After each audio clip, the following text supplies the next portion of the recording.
माली हो, सेनेगाल हो, सूडान हो, वो सब झूठ का पलंदा है। बैठकर बनाई है अमेरिका में CIA ने और स्कॉलरों ने झूठी दास्तान इनके खिलाफ।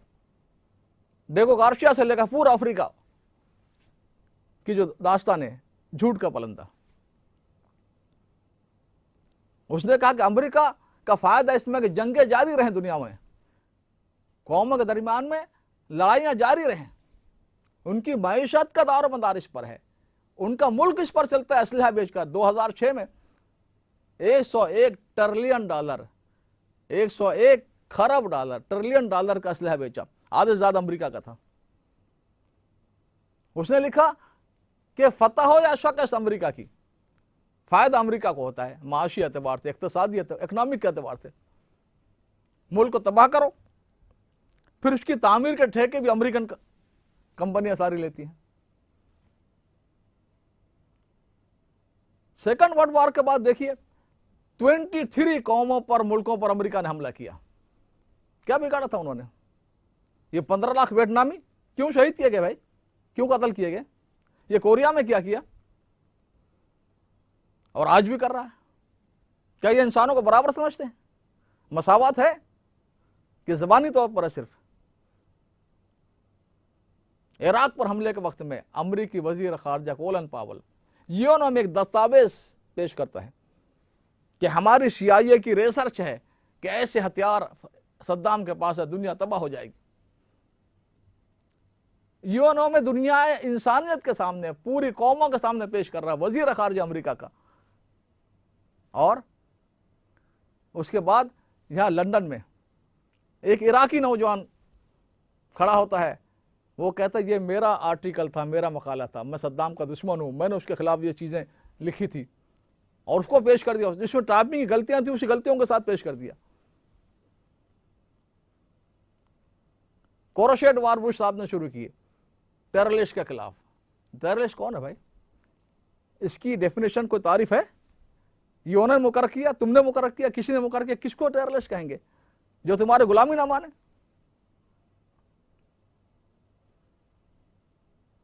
आज जो बेकसूर लोग मारे जा रहे हैं, कहीं शादी हो रही है वहां बम डाल दिया, ड्रोन हमले, कहीं मस्जिद से लोग निकल रहे हैं वहां बम डाल दिया, कहीं मदरसे में लोग पढ़ रहे हैं उसको बच्चे उस पर डाल दिया। दहशतगर्दी के नाम पर जो जंग शुरू कर रखी है वेस्ट ने, मगरिब ने, सरासर जुल्म है। कोई सबूत नहीं, बगैर सबूत के किसी जान को हाथ नहीं लगा सकते आप। कहा जाता मुश्तबे तालिबान, क्या मतलब? तालिबान जैसे, क्या मतलब हुआ? तालिबान अगर लंबा कुर्ता पहनते थे, जो लंबा कुर्ता पहने उसको मार दूं, जो दाढ़ी रख उसको मार दूं, जो नमाज पढ़े उसको मार दूं। अगर मेरे पास असलहा आ जाए, ड्रोन हमले मैं कर सकता, तो मैं देखूं बुश और रम्सफील्ड, कोलन पावल, जिन्होंने दुनिया में लाखों इंसान, इराक में 15 लाख मार दिए बेकसूर, तो मुश्तबे बुश के बुश जैसा जो सूट पहने, टाई लगाए, शर्ट पैंट पहने, उसको मार दूं मैं? बुश की तरह पर चर्च में जाए उसको मार दूं मैं? यह मतलब मुश्तबे के क्या माना भाई? मुजरिम साबित होना चाहिए जुर्म, मुश्तबे कोई चीज नहीं होती है कानून में। तो पूरी दुनिया को आग की भट्टी बनाया हुआ है मगरिब ने। 23 मुल्कों और कौमों पर हमला कर चुका अमेरिका सेकंड वर्ल्ड वॉर के बाद। और आज भी जिस तरह शिकार खेला जाता है, इस तरह औरतें, मर्द, बच्चे फलस्तीन में, इसराइल में रोजाना मारे जा रहे हैं। महीने में 50, 60, 100, 200 मारे जा रहे हैं। वो इंसान नहीं है। 4 यहूदी अगर मार दिए जाए, इनके चेहरों पर हवाएं उड़ती हैं, इनके चेहरे देखें काबिल होते हैं ओबामा के और यहां के प्राइम मिनिस्टर के, कि क्या जवाब देंगे अपने आकाओं को, ज़ायनिस्टों को क्या जवाब देंगे? तो मैं कह रहा था कि इंसानियत की बराबरी और मसावत बिल्कुल नहीं है, आज तक नहीं है इनके पास। वो तो मोहम्मद रसूलुल्लाह ने हर एक को बराबर इंसाफ दिया था। तो आपने जो इनामात दिए उसमें एक इनाम ये भी था कि मसावत, और फिर एहतराम हर शख्स का। हर इंसान काबिल एहतराम है। इंसान को खुदा से मिला दिया, क्या मकाम इंसान को दिया आपने, क्या एहतराम दिया।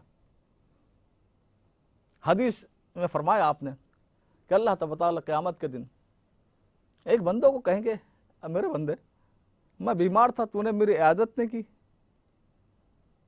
वो अर्ज करेगा, मौला आप तो रब्बुल आलमीन, आप कैसे बीमार। अल्लाह फरमाएगा, मेरा फला बंदा बीमार था, अगर तू उसकी आदत के लिए जाता तो मुझे वहां पाता। अखलाकी जितनी चीजें हैं, भूखे को खिलाना, नंगे को पहनाना, बीमार की आदत करना, गरीबों के, इसमें मुस्लिम गैर मुस्लिम कोई शर्त नहीं इस्लाम में।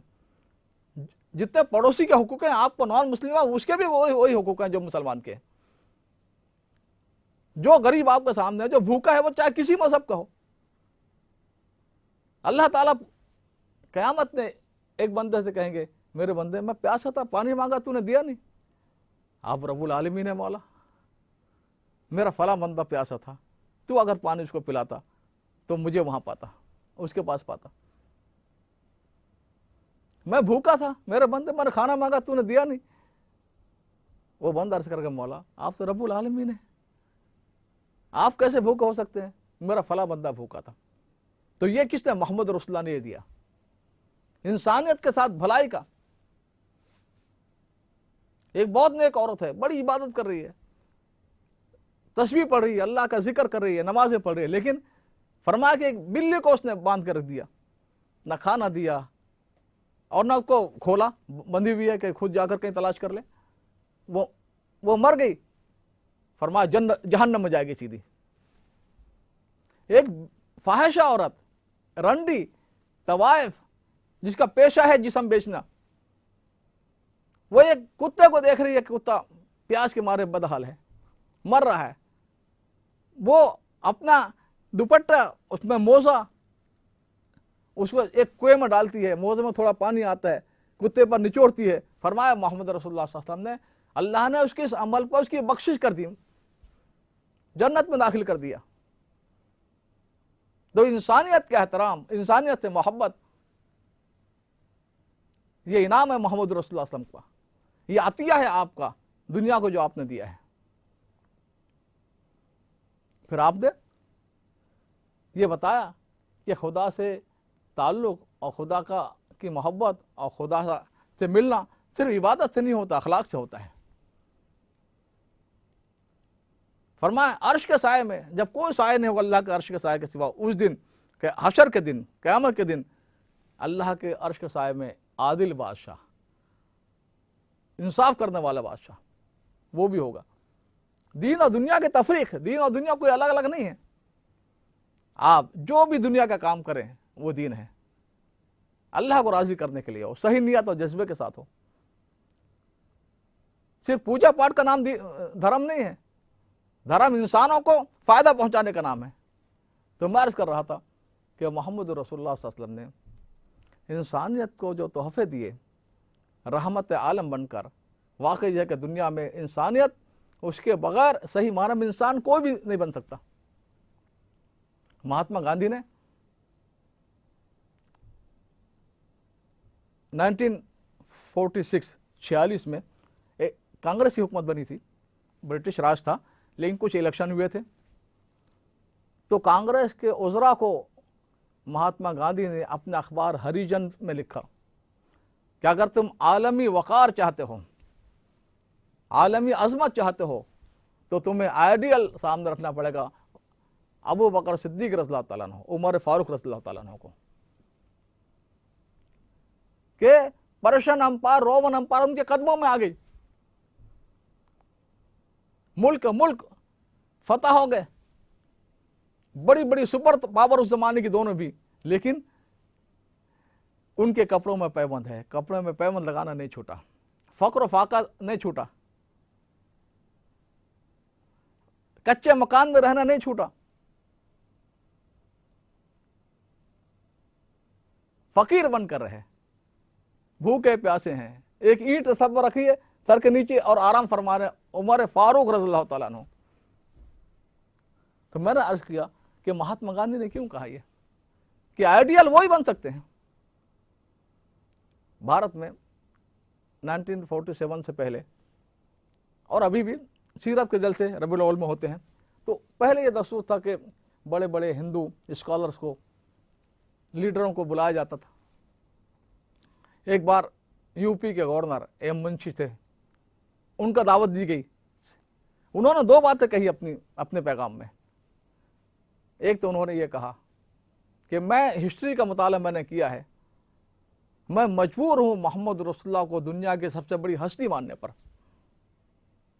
मजबूर हूं मैं, इसलिए कि आपकी जिंदगी ऐसी है कि जहां कोई उंगली रखने की गुंजाइश नहीं। आपका घरेलू पहलू देखो, आपको इज्तिमाई पहलू देखें, आप बहैसियत एक हुक्मरान के देखें, एक जज के देखें, कहीं उंगली रखने की गुंजाइश नहीं है। और दूसरी बात उन्होंने अपने पैगाम में ये कही कि आज भारत का जो आज़ादी का 47 के बाद का दस्तूर है वो कुरान और मोहम्मद रसूलुल्लाह की तालीमात पर है, मनु के उस पर नहीं है। मनु का तो जात पात के हथौड़े से इंसान को 4 टुकड़े कर दिए थे। शूदर जो है उसके पास उसकी कोई इज्जत ही नहीं थी, उसका कोई एहतराम ही नहीं था, उसका काम ही था खिदमत करना तीनों जातों की। मनु के इसमें यह था कि अगर वेद जो मुकद्दस किताबों से अल्फाज कान में चले गए तो शीशा पिघला हुआ डाल दो, उसके साए तक से इंसान नापाक हो जाता था। यानी अगर किसी भूखे को खाना भी देता था तो वो इतनी दूर से कि उसका साए भी ना उस पर पड़े। तो आज भारत का जो दस्तूर है वो कुरान और मोहम्मद रसूलुल्लाह की तालीमात पर है, छूत-छात पर नहीं है। आज के ग्लोबल विलेज में रह ही नहीं सकता छूत-छात। भाई ट्रेन में आप सफर कर रहे हैं, हवाई जहाज में हैं, बाजारों में आप भीड़ भाड़ में चल रहे हैं, किस तरह आप बच सकते हैं इंसान को नफरत करके? आज दुनिया में आप देखें, यहां पर देखें, कालों का चर्चा अलग है। कोई काला अगर गोरों के चर्चे में चला जाए तो 2-4 दिन बर्दाश्त किया जाएगा, नरमी से समझाएंगे भाई तुम्हारा चर्चा अलग है, और बाद में सख्ती पर। भाई दोनों खुदा की इबादत के लिए आ रहे हैं, दोनों मसीह के मानने वाले हैं, दोनों क्रिश्चियन हैं। भारत में अछूत जा सकता है ब्राह्मण के मंदिर में? है उसको इजाजत? भाई एक आदमी के छूने से नापा क्यों? वो भी हिंदू है, वो भी हिंदू है, वो भी उसी भगवान को मानता है। तो मर्ज कर रहा इंसानियत की बराबरी भी और एहतराम भी, ये तो मोहम्मद रसूलुल्लाह ने दुनिया को मुतारफ कराया, पहचान कराई। उस जमाने में आपने ऐलान फरमाया, या अय्युहन्नास इन्ना खलक़नाकुम मिन ज़करिन व उन्सा व जअलनाकुम शुऊबन व क़बाइला। ऐ लोगों, अल्लाह ने, खालिक ने एक औरत मर्द से तुम सबको पैदा किया है और तुम्हारी कौम में और कबीले बना दिए, इसलिए नहीं कि तुम एक दूसरे से बड़ाई जताओ उस पर, ले तारफ, पहचान के लिए कि फला मुल्क का है, फला कबीले का है, फला खानदान का है। इन्ना अक्रमकुम इंदल्लाहि अत्काकुम, खुदा के नजदीक मुअज़्ज़ज़ इज्जत वाला है कौन? जो अल्लाह से ज्यादा डरने वाला है। तो मोहम्मद रसूलुल्लाह सल्लल्लाहु अलैहि वसल्लम ने इंसानियत को इंसानियत के मकाम से आशना किया, इस दर्जे पर इंसान को लाया। आज मजबूर है इंसान, पूरे इंसान, किसी मजहब का, किसी कौम का, उस तालीमात को मानने के लिए।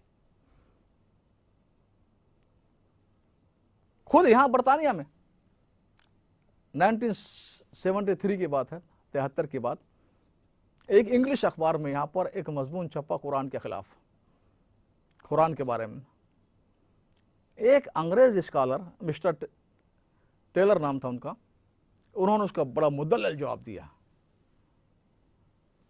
हैरान रह गए लोग, इतना अच्छा जवाब देने वाला, वो भी नॉन मुस्लिम। तो कैम्ब्रिज में कुछ नौजवान पढ़ते थे मुसलमान, इफ्तिखार चीमा वगैरह, वो उनके पास गए मिलने के लिए, खंदा पेशानी से, खुश अखलाकी से वो मिले मिस्टर टेलर। उन्होंने पूछा कि आप बरतानिया में पढ़ते हो, कैम्ब्रिज में, कैसा पाया बरतानिया को, कैसा है ये मुल्क? वो तारीफ के पुल बांधने लगे। बरतानिया